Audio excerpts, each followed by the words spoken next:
ढेंकानाल रे मेधावी संवर्धना समारोह ढेंकानाल रे अनुष्ठित हो जिला स्तरीय मेधावी संवर्धना समारोह। मैट्रिक परीक्षा रे A1 ग्रेड पाई 77 जन मेधावी छात्र छात्री जातीय स्तर रे कृतित्व हासिल करिथिबा 21 जन क्रीड़ाविद को सम्मानित करा जायछि। पुराना जिला परिषद सम्मेलनी कक्ष रे एही कार्यक्रम आयोजित होइथिला।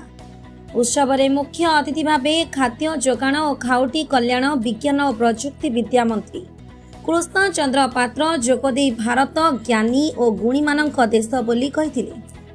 ढेंकानाल को ज्ञानर माटी बोली अभिहित करी मेधावी छात्र छात्री माने भविष्य रे समाज नेतृत्व नहीं देशर विकास रे भागीदार हेबाकू आह्वान देथिले। सम्मानित अतिथि भावे जिला परिषद अध्यक्षा अर्चना पुहाण जोगदे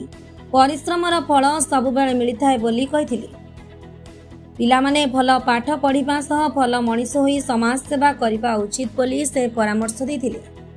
अतिरिक्त जिलापाल रमेश चंद्र सेठी कहिथिले जे स्वतंत्र आकांक्षा शिक्षादान कार्यक्रम जोगु जिले में A1 ग्रेड पाउथिबा छात्र छात्री संख्या प्राय द्विगुणित होईछि। 2025 मसीह 39 जन A1 ग्रेड पाइथिबा बेले चलित वर्ष 77 जन एही सफलता हासिल करिसेंति। कार्यक्रम रे जिला शिक्षा अधिकारी परेश चंद्र पात्र स्वागत भाषण देथिले। यह अतिरिक्त शिक्षा अधिकारी जिला शारीरिक शिक्षा अधिकारी और अन्यान्य अतिथि माने जोगदे मेधावी और क्रीड़ाविद को उत्साहित करथिले। मेधावी छात्र छात्री और क्रीड़ाविद को सम्मानित करी जिला प्रशासन पक्षरु तांको मनोबल बढ़ाइबा को उद्यम करा जायछि। Bureau report Dhenkanal news Odisha. कार्यक्रम अति सुंदर कार्यक्रम है कहीं ना जिला स्तर में बहुत कार्यक्रम पिला मैट्रिक परीक्षा रे बहुत भल कर अराउंड 76 जन A1 पाई A1 माने 90% उपरे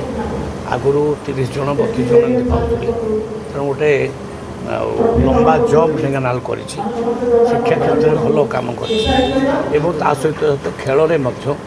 जातीय स्तर में बहुत बढ़िया कर पाने तेणु आज संबर्धित कर सुजोग मत मिलला मुझे सहित रही मत अत्यंत खुशी लगे आदि ये भाव में आम पिला माने भल रिजल्ट करेंगे निश्चित भाव में आमर फ्यूचर भल और ढेंकानाल कीर्ति आगो को निश्चित भाव में कीर्ति पताका फर्प। मु परेश चंद्र पात्र जिला शिक्षा अधिकारी ढेंकानाल। सर जिले में एथर रिजल्ट कि पूर्व वर्ष अपेक्षा केते परसेंट पिला पास करछन समय आमर जिले में A1 संख्या आमर निश्चित भाव में वृद्धि पाई कारण गत वर्ष 39 पिला पाइथिले ए वर्ष 77 जन A1 पाई तेणु ए वर्ष गत वर्ष अपेक्षा और पूर्व वर्ष अपेक्षा आमर अपेक्षाकृत भल रिजल्ट होगी आम आशा करूँ। स्वतंत्र कार्यक्रम प्रस्तुत जिला शिक्षा विभाग तरफ हाँ आम जिले में गोटे कार्यक्रम चलता से आकांक्षा कार्यक्रम चलता जो कार्यक्रम रे कि आम जो मैंने आशायी A1 पिला 19 सेंटर करूँ जो सब जाकि सब प्रैक्टिस करुले पैरेलल क्वेश्चन प्रैक्टिस करुले टीचर मैंने आमर जो रिसर्च पर्सन मैंने थे से गाइड करुले कौन आंसर लिखे तेणु ये कार्यक्रमटा आमर जिला स्तर में सम्माननीय जिलापाल लीडरशिप रे ये प्रोग्राम टी होता। सर आउ गोटे कथा जो देखा ढेंकानाल 100% वृद्धि पाई A1 ने किंतु सहर भितर कौन सरकारी विद्यालय जड़े छात्र कि छात्री A1 पाइले ना यार कारण कौन नहीं निश्चित भाव में सीटा गोटे दुखर विषय जे आम सहर में कहीं पाई ना A1 तेणु सेटा आम परवर्ती यही वर्ष आम तापाई पदक्षेप नेबू जे केमती से सबू सहर रे सबू स्कूल रे जो मैंने सब भल भल स्कूल अच्छा से स्कूल रे भल परफॉर्मेंस करेंगे एवं ओवरऑल परफॉर्मेंस आम बढ़ाई जिलार आम ए वर्ष निश्चित भाव में आहरी प्रयास आम जारी रखी।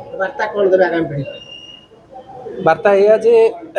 जदि आमर शिक्षक शिक्षयित्री प्रधान शिक्षक एम होती मुख्य स्कूल से मैंने जदि एवं अभिभावक मान प्रयास निश्चित भाव में जरूरी जिला स्तर आम आमर प्रोग्राम कार्यक्रम आम निश्चित भाव में करूँ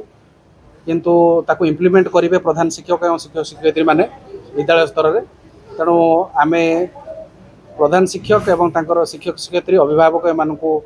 निश्चित भाव में यही वर्ष आम कहबू जे पिलार केमिति भल रिजल्ट हम से उद्यम जारी रखिए और आम तरफ आम 100% आम उद्यम रखिए। कौन को स्कूल मो ना हूँ आयुष्मान पात्र और मुझे saint Xavier high school 10th class पढ़ी पास आज के तुम केते परसेंट मार्क रखिला एवं ए मार्क पई केते परिश्रम करिया पड़तला दिन को केते घंटा परिश्रम मो 10th बोर्ड रे 98.6% रखी आ मो डिस्ट्रिक्ट रे 3rd पोजीशन सिक्योर करची आ पूरा एंटायर जर्नी में बहुत परिश्रम करची। परिश्रम कह गले तो बहुत अच्छी किंतु तार जेहेतु आज रिजल्टा पाइचु तो यहाँ बहुत आमको खुशी लगुच। केते समय परिश्रम कर पाठ पढ़िया पई हेंती मैंने दिन को 4 घंटा खंडे तो एवरेज हो जाए किंतु मुझे पढ़ी सब माने कंसिस्टेंटली पढ़ी आ सबुदिन जिते रिविजन हो पारे हेतिक रिविजन करची आ मु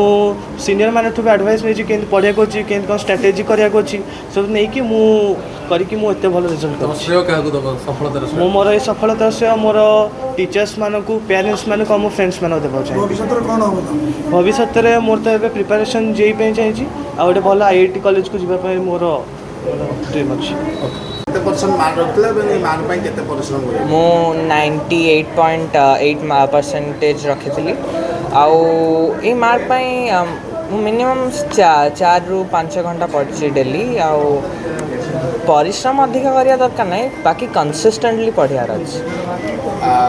टीचर माने केते सपोर्ट करते पाठ पढ़िया पई टीचर मानकर बहुत सपोर्ट रही पाठ करने से सब बेले मत एनकरेज करती कि तू आहरी किसी कर आगू को बढ़ कहीकिना आगू जे कौन करियो मु आगू को जाइना जेई परीक्षा क्रैक करने को चाहूँ एवं गोटे भल कॉलेज रिसर्च करने को चाहूँ।